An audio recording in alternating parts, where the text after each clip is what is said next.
What's up, tribe? How you guys doing? This is going to be your review for We're Here, Season 1, Episode 3. And this episode is Branson, Missouri. Now, I feel like this episode, we had a couple of things that didn't see in the first two episodes. This episode, I feel like we saw more blatant prejudice than we saw in the previous two episodes. We saw a few little things here and there, but in this episode, like the police was called on them twice just because they were out. Like the first time they were in drag. And the guy was like, "Get off my premises. I don't want you guys here. The police are being called. Leave." And it was like, well, and they literally were just standing there. Like they weren't talking to anybody. They weren't doing anything. They literally was just standing there. At least from the clip we saw. The second time, they weren't even in drag. They were looking for a place to perform. And so they were going to these different places. Because, okay, so let me rewind. What I didn't know about Branson, Missouri is that it's considered like a Vegas, like a mini Vegas type thing where they have like a lot of like shows and a lot of concerts. And it's like I guess because the ladies were dressed up like showgirls. I wrote in my notes, showgirl realness. Like they were giving us 100% showgirl. And so they were going around looking for different venues where they could do the drag show. And so the first venue they went to, they were really honest about, and told the guy, because this is very much on the Bible Belt. So we're dealing with a lot of faith in this episode, very much on the Bible Belt. And so they were asking the guy, they were like, so, have you ever had a drag show here before? Would you have a problem with certain things happening? And he was really honest with them and told them that, that's not the kind of shows that they do there. And he probably wouldn't be really comfortable with that. So then they were looking at this other venue, and the lady came outside. She would not even talk to them. She handed them the phone and said, "Somebody wants to speak to you." Like, they didn't have a chance to ask to speak to the manager. They didn't have a chance to say what they were looking for. Like, the woman just came out, and she was just like, "Here, somebody wants to talk to you." And while I want to say it was, I don't know if it was Eureka or Shangela. No, it was Eureka, was on the phone with the guy. Shangela was just trying to talk to the lady, and when I say she would not speak to them, like they were like, "So, ma'am, how you doing today?"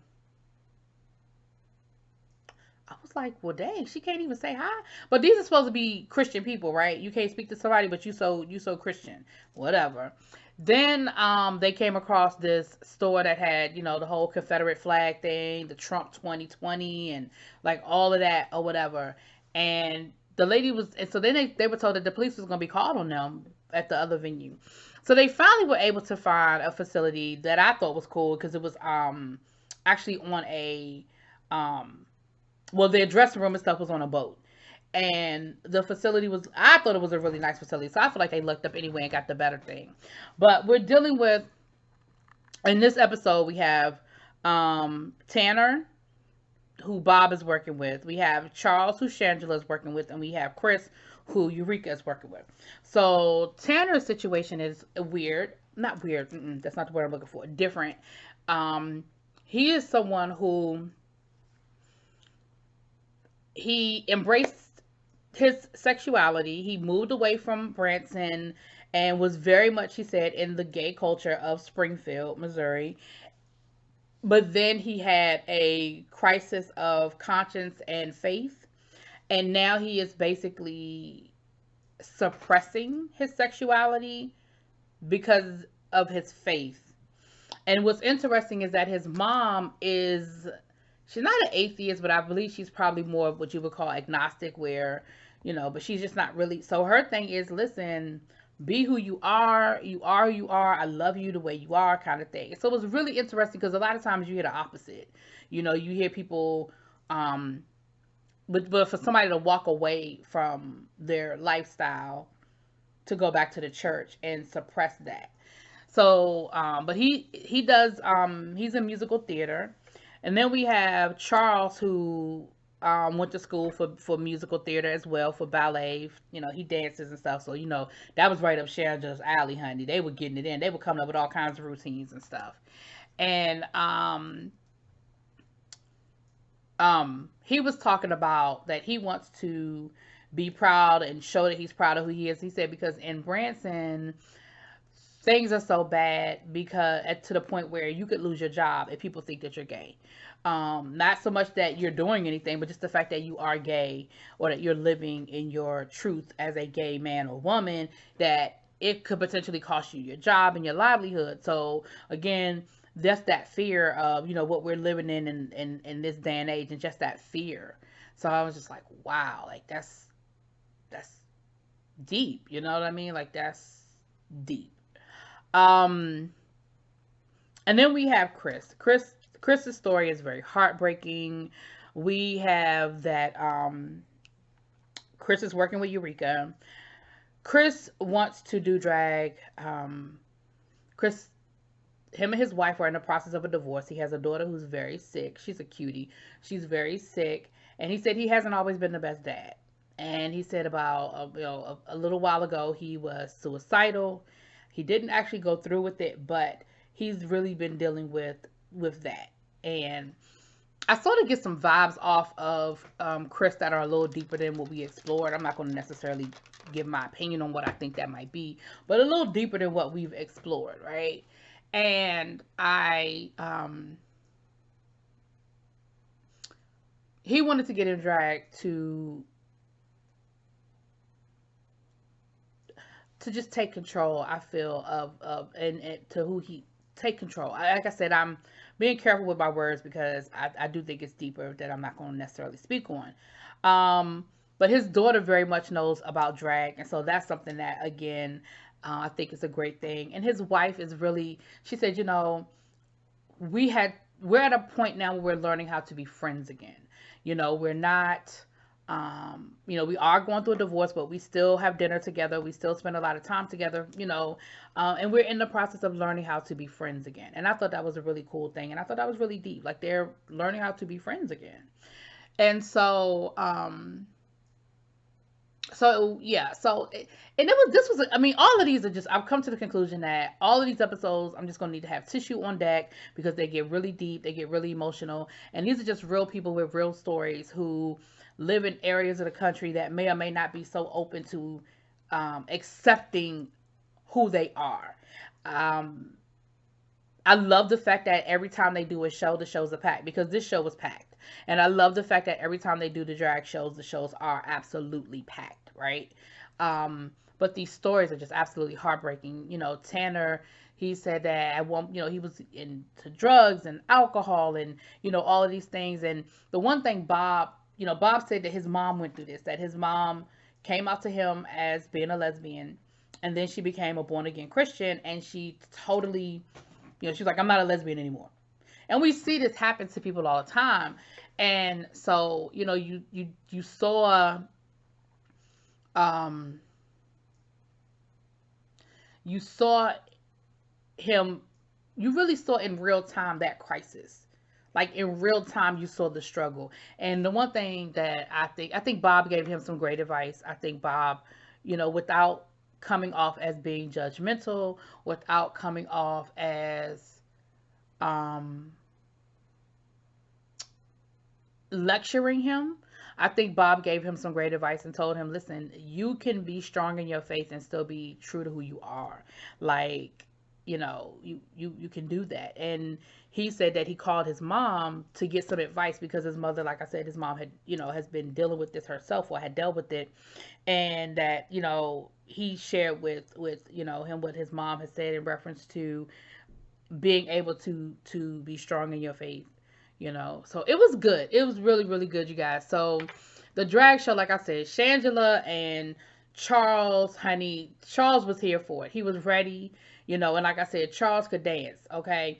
And that is right up Shangela's alley. She didn't have to walk him through a routine. Like, he was absolutely ready for this routine. He was ready to do what he had to do. You know what I mean? You don't understand where I'm at. Chris, honey, was having some issues with his tuck-in, and Tanner, when they were getting him ready and they were figuring out what he was going to do, he did not want to present in full female drag. And so they worked around it because, again, he's still struggling, right? And they were able to work around it. And so for this show, Eureka opened the show, and it seems like they're rotating. Like the first week, Shangela was the MC. Last week, Bob was the MC. This week, it was Eureka. So Eureka came out and she did her thing, and she gave us a twerk and she gave us that big girl kick. Eureka gets, Eureka is very flexible for a big girl, okay? And I ain't even mad at her. I'm not even mad at her about it. And so what they had a surprise for Chris. Chris's daughter is going to be a part of the show, and he doesn't know it. And so it was really cute that they were planning that. She had her own, they had the leotard thing, and she had her own leotard that looked just like her dad's and everything. It was really, really, really cute. So for the show itself, so I feel like that these ladies, they have professional, well, not I feel like, I know. We saw in this episode that we saw it in the other episodes too, but I actually saw, I think, some advertising from Jeffree Star. So I guess Jeffree Star is doing the makeup for them. And so the first people to go on was Shangela and Charles. And like I said, honey, Shangela was having herself a ball with the fact that she had somebody who could dance and had a certain level of talent. And so they gave us a full production, right? She came out. I feel like, I don't know if I feel like it was from some Disney show. I don't know what it was. I'm sure somebody's going to tell me in the comments, but I don't know what it was. But we got a full-on show with the rip away, and they had the glitter, outfits underneath, and they had full dancing. And honey, I was here for it, okay? They gave us a show. They gave us a show. And again, it just, it goes to show that they started with a certain level of talent to begin with that Shangela could work with, right? So that was great. That was great. And then we had your Bob came out with to do his, and they actually did a gospel song, which I thought, I'm be honest with you, I don't know how I feel about it. I don't know how I feel about it. But they came out like, oh no, they actually closed the show. I'm sorry. The next was Eureka, and Eureka performed with Chris. And they did this whole like fighting thing with like with the boxing ring, because of course he's fighting his demons and he's fighting, so it was very symbolic. And then at the end they had his daughter come out with like the sign, like the ring girl, but she had on a leotard like her dad. And so it was cute. They had a whole choreographed number with the pretend fighting and stuff. And he looked good, Chris. If you decide to do drag, you have to work on your dancing and your fluidity a little bit. But his face, baby, oh, they beat that. He looked good. And his daughter, they put makeup on his daughter, and she was looking beautiful, and she got really nervous. And I loved how her mom talked to her, and told her that, you are the star. Don't be nervous. You are the star. You are beautiful. And everybody is here to see you because you are so amazing. And you're going to be amazing. And everyone is going to love you. And you're going to show everybody how tough you are. I mean, she gave her this great speech. And I was like, yes, mama. Yes. And she came out there and she did whatever her illness is. It seems like her walking is a little developmental, so it's obvious when she walks that there's something. And so I think that's what maybe she was a little nervous about, but she did good. And of course everybody cheered, and Chris was in his feelings, and I'm sure there was some tears, and it was great. So then we had Bob and Tanner and his mom actually performed with them, because his mom was a belly dancer. We had another dance break like we had in the first episode, where they gave us a whole dance break because the mother was showing us the little belly dancer moves. And it was cool. Like I said, I'm not sure how I felt about the whole gospel break. I'm not sure how I felt about that, but I understood the symbolism of it because he is having a crisis of faith. So they came out, they had the whole choir robes on, and they were doing a choir, and he didn't get into woman drag. He got into like a male drag. So he had like the beard with the glitter. I mean, his face was beat and everything, but he wasn't made up to be a woman, because of course he wasn't comfortable with that. And so once again, you guys, I feel like it was a great episode. At the end, Charles did speak on the fact that he's been with his partner and how he wants to be able to live loud and live proud, and want everybody to know that this is a man that he loves and how much that they've been through and all of that. And so that was great to see. that was absolutely wonderful to see. So, yeah, it was another great episode. Again, I just only hope that the people who live in these cities don't feel like they're being exploited or shown in a negative light. But I do think that it's the reality, and people need to understand that there are parts of the country, like when people start talking about, oh, well, why this, why that, oh, they have this, they can get married now, and they da da da da. I think it's important for people to see that the LGBTQ community is still dealing with the things that they're dealing with, and the fact that Bob, Shangela, and Eureka had the police called on them twice just for standing somewhere. Like I said, the second time they weren't even in drag; they were just walking. They were just looking for a place to have a show. I'm trying to put money in your pocket. I'm trying to rent out your facility, and you called the police on me. So, anyway, another great episode. I'm not sure of how many episodes. I'm not sure if it's like an 8 episode or a 10 episode season, but I'm here for all of it, you guys. Let me know what you think. Drop it in them comments. Peace.